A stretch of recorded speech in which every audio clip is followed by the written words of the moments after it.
Assalamualaikum warahmatullahi wabarakatuh. La haula wala quwata illa billahil aliyyil adim. Allahumma shalli ala sayyidina Muhammadin wa ala ali sayyidina Muhammad. Qala musannif hadal kitab Safinatul Najah rahimullah wa nafa'ana bi ulumi amin ya Allah ya rabbal alamin. Urang neraskeun deui kana hancang ngalogot matan kitab Safinatul Najah bagian pasal surutuz jama'i taqdimi. Bismillahirrahmanirrahim. Paslun ari ieu teh hiji pasal surutu jam'i taqdimi ari pirang-pirang syaratna jamak takdim arbaatun eta aya opat. Janten syarat jamak takdim teh sadayana aya opat.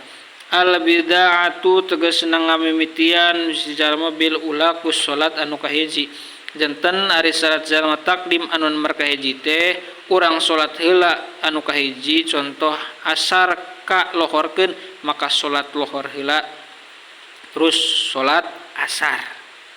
Wa niyatu jam'i jeung niat jama piha dina salat anu kahiji janten urang niat jamanana teh dina salat anu kahiji.